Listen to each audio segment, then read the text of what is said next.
보았던 17장에 있는 말씀에 이어서 미련한 사람, 미련한 자에 대해서 많은 구절이 나타나고 있죠. 자, 우리 두 번째 구절에 보면 미련한 자는 명철을 기뻐하지 아니하고 자기의 의사를 드러내기만 기뻐하느니라. 그러니까 자기의 생각만, 여기서 자기의 이 절에 자기의 의사를 드러내기만 기뻐한다. 그러니까 원래 자기의 의사라고 하는 것은 생각이라는 것도 그런 의미도 포함이 될 수 있지만 자기의 마음을 본 뒤에 그 의미는 마음이라는 거예요. 자기의 마음 그리고 자기의 생각을 그것을 드러내기만 즐겨한다라는 기뻐한다라는 거예요. 미련한 자는 명철을 기뻐하지 않으니까 자기의 생각이나 그 자기의 마음 그것이 하나님의 말씀이나 어떤 일반적인 객관적인 그런 지식에 견주어서 볼 때 그것이 옳지 못하다 하는 것을 분별하기에 앞서서 먼저 자기의 것만을 생각이나 자기의 생각과 자기의 마음만 그것을 드러내기만 즐겨한다라는 거예요. 그러니까 상대방이 말하는 것, 상대방이 생각하는 것 그것은 두 번째로 그것은 생각하기에 앞서서 그것을 상대방이 어떤 생각을 가지고 있고 어떤 마음을 가지고 있는가 하는 것을 듣는 것은 그것은 제쳐놓고 자기의 것만 자기의 마음이나 생각만 드러내는 것을 즐겨한다라는 거예요. 그리고 6절의 말씀을 보게 되면 미련한 자의 입술은 다툼을 일으키고 그의 입은 애를 자청하느니라. 또 특별히 이 6절의 이 말씀을 통해서 볼 때, 그러니까 우리가 지난주에도 보았지만 성경에서 미련한 자가 어떤 자라고 말씀에서 이렇게 설명하고 있습니까? 우리 같은 잠언 1장 4절의 말씀을 한번 돌아가 보겠습니다. 1장 4절의 말씀을 펴보겠습니다. 1장 4절에 보면 어리석은 자를 슬기롭게 하며 젊은 자에게 지식과 근신함을 주기 위한 것이니. 자, 이 어리석은 자를 슬기롭게 하는 것. 그런데 7절의 말씀 먼저 보면, 자, 여호와를 경외하는 것이 지식의 근본이거늘 미련한 자는 지혜와 훈계를 멸시하느니라. 그러니까 미련한 자는 어떤 사람이냐? 그 미련한 사람은 어떤 세상의 어떤 학교 이런 지식이 그런 것이 배경이 좀 다른 사람보다 못 미쳐서 미련한 것이 아니라 어떤 기술이나 어떤 경제적인 삶이 좀 부족해서 미련한 것이 아니라 바로 지혜와 훈계를 멸시하는, 그러니까 하나님 앞에서 하나님의 그 말씀대로 삶을 살아가는 것에 대해서 진지하게 하나님의 말씀대로 삶을 살아가는 것, 자, 그런 것에 대해서 진지하게 생각하지 않고 경솔하게 아까도 우리가 보았던 것처럼 자기의 생각과 자기의 의사, 자기의 어떤 마음만을 드러내는 것을 즐겨하는 그러한 사람의 모습이다라는 거예요. 자, 그런데 그런 어리석은 미련한 자, 또 같은 잠언 1장 4절에 어떤 사람이 나오죠? 어리석은 자가 나오죠. 자, 그런데 그런 미련한 자와 어리석은 자를 위해서 어떻게 하면, 자, 그들이 어리석은 자, 미련한 자이지만 바로 이 잠언의 말씀은 바로 그런 어리석은 자를 위해서, 미련한 자를 위해서 그들이 슬기로운 자가 되도록 하기 위해서 이 잠언의 말씀이 주어졌다라는 거예요. 자, 그래서 1장 2절에 보면 이는 지혜와 훈계를 알게 하며 명철의 말씀을 깨닫게 하며, 그러니까 하나님의 말씀, 그 지혜의 말씀이죠. 그 지혜와 훈계, 하나님께서 말씀을 통해서 교훈해 주시고 훈계해 주신 그런 말씀을 알게 하고, 그래서 말씀을 깨닫게 하며, 그리고 3절에서 지혜롭게 공의롭게 정의롭게 정직하게 행할 일에 대하여, 그런 것에 대해서 정직하게 삶을 살아갈 수 있는 길, 정의롭게 삶을 살아갈 수 있는 그런 일에 대한 훈계, 교훈을 받게 하며, 자, 그런 하나님의 말씀을 알게 됨으로, 그리고 말씀을 깨닫게 함으로, 그리고 훈계, 교훈을 받게 함으로써 어리석은 자가 슬기롭게 될 수 있다는 거예요. 4절 말씀. 그리고 7절에 미련한 자는 어떻게 되어진다는 거예요. 그런 하나님의 말씀 지혜와 훈계를 알게 되어지고 깨닫게 되어지고 받게 되어짐을 통해서 슬기롭게 되어질 수 있다는 거예요. 하나님의 말씀을 알고 깨닫고 받음을 통해서. 자, 아무튼 어리석은 자는 바로 이렇게 하나님의 말씀 지혜와 훈계를 멸시하는 자다라는 거예요. 자, 그러한 사람의 입술은 늘 다툼을 일으킨다라는 거예요. 그러니까 자기의 생각만, 자기의 마음만을 앞세우니까. 자, 그리고 9절의 말씀을 보게 되면 본문 9절에 자기의 일을 게을리하는 자는 패가하는 자의 형제니라. 자, 잠언 10장 4절 말씀에서 게으름에 대해서 어떻게 말씀하고 있습니까? 잠언 10장 4절의 말씀을 보게 되면 이러한 말씀을 우리가 볼 수 있죠. 자, 손을 게으르게 하는 놀리는 자는 가난하게 되고 손이 부지런한 자는 부하게 되느니라. 이것은 근본적인 우리 인생의 사람들의 근본적인 삶의 원리, 삶의 법칙인 거예요. 우리가 이 땅에 태어난 사람들이라고 하면은 마땅히 이 하나님의 말씀대로 부지런하게, 게으른 삶이 아니라 부지런하게 삶을 살아가야 된다. 그래서 자기의 일을 게을리해서는 안 된다라는 거. 이것은 어떤 이론이요 학설이 아니라 하나님께서 하나님의 말씀을 통해서 우리에게 가르쳐 주시는 아주 근본적인 내가 이 땅에서 삶을 온전하게 바르게 삶을 살아갈 수 있는 그 원리요 원칙이다라는 거예요. 성경에서 우리에게 가르쳐 주시는. 그래서 자기의 일을 게을리하는 자는 패가하는 자의 형제이다.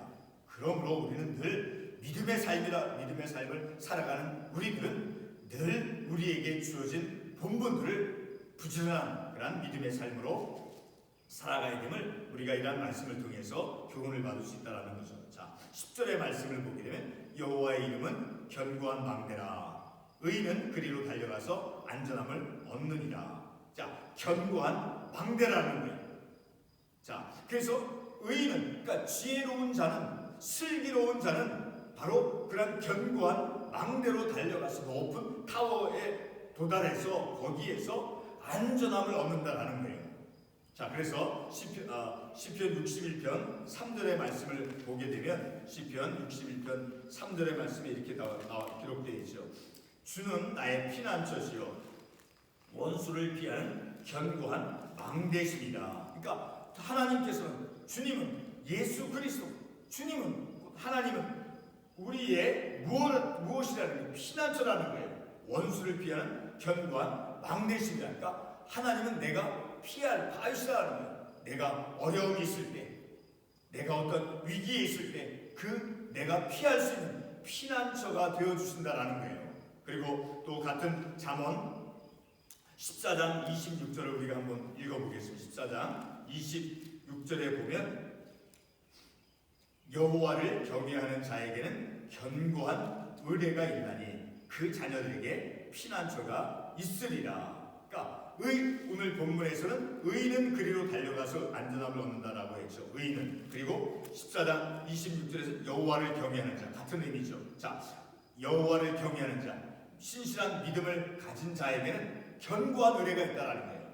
바로 피난처가 되어주시는 그 하나님이 그에게 있다라는 것을 우리가 말씀을 통해서 깨닫는다라는 거죠. 그러므로 늘 우리는 우리의 믿음의 삶을 살아가는 가운데 우리가 어떤 어려움이 있을 때, 어려움에 봉착하거나 어려움에 직면되어졌을 때 늘 우리는 어디에 가서 안전함을 우리가 얻을 수 있는가? 바로 피난처 되신 하나님에게서 안전함을 얻을 수 있다라는 거예요. 자, 12절 말씀에 보면 본문 12절 사람의 마음에 교만한 멸망의 선봉이요. 자, 우리의 마음의 교만함이라고 하는 것은 그 멸망되어진 내 마음의 교만함은 어떤 사람의 패배, 어떤 멸망의 맨 첫 부분에 있다라는 거예요. 그러니까 내가 교만해질 때 내 삶에, 우리 인간의 삶에 교만은 무엇이냐? 바로 멸망의 선봉이다라는 거예요. 가장 첫 번째 있는 것. 반대로 겸손은 존귀의 앞잡이다라는 거예요. 그러니까 존귀하게 되어지는 가장 첫 걸음은 겸손함이다라는 거예요. 그리고 교만함으로 빨리 달려갈 수 있는 그 길은 바로 멸망으로 달려갈 수 있는 것은 바로 교만이다라는 거예요. 그러니까 교만을 하면 그것이 바로 멸망의 가장 첫 번째 서 있는 거예요. 멸망의 선봉이요. 반대로 겸손함은 존귀의 길잡이니라. 그러니까 늘 우리는 마음의 교만이라고 하는 것이 얼마나 우리의 삶에 그것이 위험스러운가 하는 것을 늘 우리는 말씀을 통해서 깨달을 수 있어야 된다는 것. 같은 잠언 16장 18절 말씀에서도 말씀하고 있죠. 잠언 16장 18절의 말씀을 보게 되면 교만은 거기도 같은 의미의 말씀이 나오죠. 교만은 패망의 선봉이요 거만한 마음은 넘어짐의 앞잡이니라. 그러니까 늘 거만한 마음, 교만한 마음 이것은 늘 우리가 이렇게 물리쳐야 될 그런 우리의 마음의 태도라는 것을 우리가 알 수 있다는 것이죠. 자, 그리고 14절 말씀을 보게 되면 사람의 심령은 그의 병을 능히 이기려니와 심령이 상하면 그것을 누가 일으키겠느냐. 그러니까 우리의 영적인 믿음의 삶이 연약해지면 연약해질수록 그 삶은 전체의 삶은 굉장히 연약해질 수 있다는 거예요. 그러니까 늘 우리의 영적인 믿음의 삶이 늘 중심이 되어서 그것에서 강건한 믿음의 삶을 살아갈 때 우리의 전인적인 믿음의 삶에 바로 그 전체적인 내 삶이 중심을 잡고 온전하게 삶을 살아갈 수 있다는 것이죠. 사람의 심령은 그의 병을 능히 이기려니와. 그러니까 정신력, 믿음을 갖지 않은 사람이라고 하면 정신력. 자, 이렇게 어떤 내 심령을 강건하게 할 때 말씀으로 늘 강건함을 입고 해야만이 우리의 어떤 연약함, 우리의 어떤 문제, 또 우리의 어떤 아픔이 찾아왔을 때 그것을 이겨낼 수 있는 가장 근본적인 것은 바로 우리의 심령. 그래서 심령이 연약해지거나 내 심령이 어떤 우울하거나 좌절 속에 빠지지 않도록 늘 우리의 믿음의 영적인 삶에 늘 깨어 있어서 하나님의 말씀으로 내 심령에 하나님의 은혜가 임함을 통해서 늘 강건한 그런 심령을 우리가 믿음의 삶 속에서 유지할 수 있어야 된다 하는 것을 우리가 깨닫는다는 것이죠. 자, 그리고 15절 말씀에 명철한 자의 마음은 지식을 얻고 지혜로운 자의 귀는 지식을 구하느니라. 그러니까 슬기로운 자, 지혜로운 자, 명철한 자의 마음은 지식을 얻는다라는 거예요. 하나님의 말씀에 대한 지식을 그러니까 받아들인다라는 거죠. 그것도 깨닫는다라는 거죠.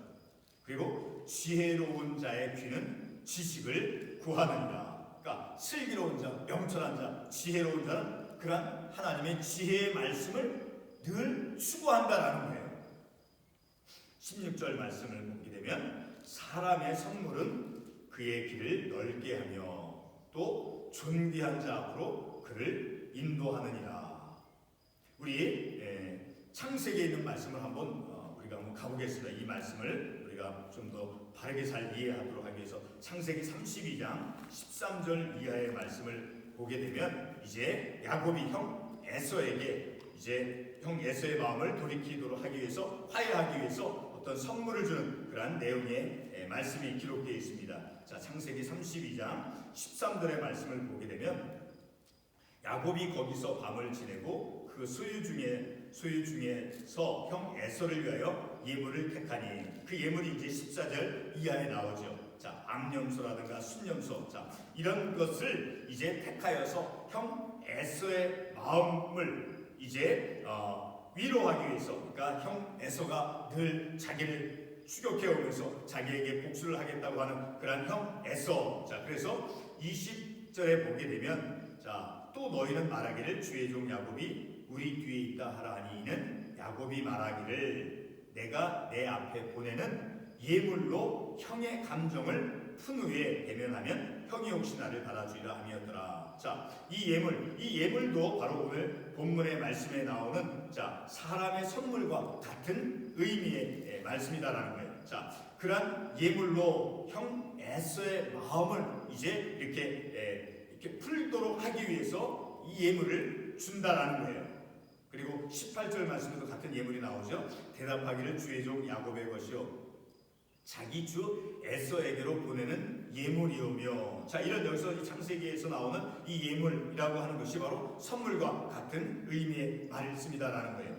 자, 그리고 같은 33장 건너뛰어서 10절에도 보게 되면 되면 창세기 33장 10절에 보면 야곱이 이르되 그렇지 아니하나이다. 내가 형님의 눈앞에서 은혜를 입어 싸우면 청하건대 내 손에서 이 예물을 받으소서. 자, 이렇게 예물, 선물이라고 하는 것은 이런 창세기의 말씀을 통해서 보았을 때 예물과 같은 그런 의미인데, 자, 그런 사람이 주는 그런 선물은 바로 그의 길을 넓게 하며 또 존귀한 자 앞으로 그를 인도하느니라. 그러니까 우리가 현대인들 우리 생각할 때 이것을 좀 이렇게 변형된 의미로 이렇게 뇌물과 같은 그렇게 생각하는 그런 경향이 있지만, 이 성경의 말씀에서 볼 때 선물은 자, 어떤 예물과 같은, 그래서 어떤 사람의 마음을 위로하고 이렇게 완화시키게 할 수 있는, 자, 그러한 기능이 있는 것임을 우리가 깨닫죠. 그래서 그런 사람의 선물은, 그러니까 그런 것을 우리가 잘 지혜롭게 하나님의 말씀에 관점에 따라서 그걸 잘 주고받고 할 때, 자, 그의 길을 넓게 하며 또 존귀한 자 앞으로 그를 인도하느니라. 그리고 20절의 말씀을 보도록 하겠습니다. 20절 보기 전에 19절, 노엽게 한 형제와 화목하기가 견고한 성을 취하기보다 어려운 주. 그러니까 형제간에, 오늘날 우리들의 삶 속에서 보면 형제들 간에 어떤 다툼이나 분쟁이 생겼을 때, 자, 그것은 이미 성경에서 말씀하고 있죠. 노엽게 한 형제와 화목하게 되어지는 것은 견고한 성을 취하기보다 어렵다. 그러니까 굉장히 형제간의 어떤 갈등이나 어떤 분쟁이 있을 때 그것이 회복되어지는 것이 결코 쉽지 않은 것입니다. 그러므로 늘 우리는 그런 형제 관계 속에서 늘 이런 지혜의 말씀을 우리가 잘 평상시에 알고 믿음의 삶을 온전하게 잘 살아감을 통해서 그러한 것들도 우리가 잘 이렇게 예방할 수 있을 수 있다라는 것이죠. 그리고 21절의 말씀을 보게 되면 죽고 사는 것이 혀의 힘에 달렸나니. 자, 죽고 사는 것이 엄청나게 우리가 말하는 우리 입술, 우리 입에는 말하는 것에는 엄청난 힘이 있다라는 거예요. 특별히 이 말씀에는 어떤 부정적인 파괴적인 힘이 있다라는 거예요. 자, 그러므로 늘 우리는 우리가 많은 사람들과 만나서 말을 하죠. 자, 그러므로 늘 우리는 하나님의 말씀이 늘 우리의 마음과 우리의 생각 속에 늘 읽고 깨달음을 통해서 내가 잘 제어할 수 없고, 내가 어떨 때는 이렇게 지나치게 어떤 것을 말을 행함을 통해서 실수할 때가 있다는 것을 우리가 미리 알므로 이제 하나님의 말씀이 내 삶 가운데, 내 머리 가운데, 내 기억 가운데 늘 있음을 통해서 그것을 깨달아서 내가 말하고 내가 생각하는 것들을 말씀의 방식대로 잘 우리가 그것을 조절할 수 있어야 된다는 거예요. 그래서 하반부에 보면 21절, 혀를 쓰기 좋아하는 자는 혀의 열매를 먹으리라. 그러니까 지혜로운 말, 슬기로운 자로서 말을 할 때 바로 그 슬기로운 자의 말, 명철한 자의 말에 대해서는 반드시 어떤 아름다운 열매를 맺을 수 있다는 거죠. 자, 그렇지 않고 그것을 혀를 잘못 사용했을 때는 또한 그것에 대한 어떤 고통스러운 대가도 이제 주어지게 된다 하는 그런 의미를 우리가 이 말씀을 통해서 우리가 발견할 수 있죠. 오늘 우리가 이 잠언 18장의 말씀을 통해서 미련한 자는 어떤 삶을 살아가야 되느냐, 말씀에 있는 것처럼 다시 잠언 1장 3절과 읽었던 말씀을 통해서 잠깐 보게 되면, 자, 어리석은 자, 계속해서 오늘 본문 읽은 말씀에도 미련한 자가 나오죠. 늘 우리는 내가 미련한 자가 되어질 수도 있고 또 미련한 자로서 삶을 살 때가 있죠. 자, 그런 미련한 자, 어리석은 자는 바로 이러한 잠언의 말씀, 그 말씀을 이 지혜와 훈계를 주시는 그런 말씀을 알게 되어짐을 통해서, 또 그런 명철의 말씀을 깨달음을 통해서, 그리고 그 지혜의 말씀을 그런 말씀에 대한 훈계 교훈을 받게 되어짐을 통해서 말씀을 알고 또 말씀을 깨닫고 훈계의 말씀을 받음을 통해서 바로 지혜로운 자, 명철한 자, 슬기로운 자로서 삶을 살아갈 수 있다라는 것을 바로 이 잠언의 말씀이 우리들에게 가르쳐주고 있다라는 거예요. 그러므로 늘 우리는 하나님의 말씀, 그 말씀에서 내 삶이 어떤 삶으로 나아가야 되는가, 특별히 우리의 생각 속에, 우리의 마음 속에 어떤 미련한 것이라든가 어떤 슬기로움 이런 것은 다 내 마음과 생각 속에서 나오는 것이죠. 그러므로 늘 우리는 내 마음을, 내 생각을 어떻게 다스리고 어떤 방식으로 생각하면서 어떤 마음을 품고 삶을 살아가야 되는가 하는 것에 대한 교훈의 말씀을 이 잠언의 말씀을 통해서 우리가 교훈을 받게 되어진다는 것을 기도하겠습니다.